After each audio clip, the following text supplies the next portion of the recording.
பாஜகவோடு கூட்டணி சேர்ந்துள்ள அதிமுக கொஞ்சம் கொஞ்சமாக கரைந்துவிடும் என்றும் அதிமுகவில் ஏற்பட்டுள்ள பிளவால் பலவீனமாகும் அக்கட்சி தேர்தலில் தோல்வியை சந்திக்கும் என்றும் இந்திய கம்யூனிஸ்ட் கட்சி மாநில செயலாளர் மு. வீரபாண்டியன் கூறியுள்ளார்.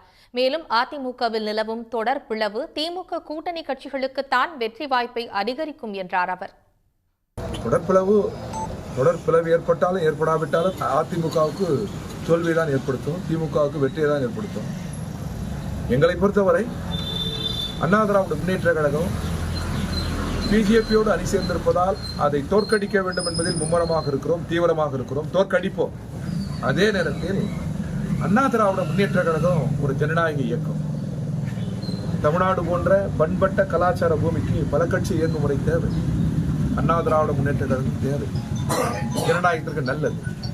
அது பிஜேபியோடு நெருங்க அதிமுக கரைந்து விடுமோ என்ற அச்சம் இருக்கிறது. அதை மட்டும் பதிவு செய்யும். உடனுக்குடன் செய்திகளை தெரிந்து கொள்ள சன் நியூஸ் பெல் ஐகானை கிளிக் பண்ணுங்க.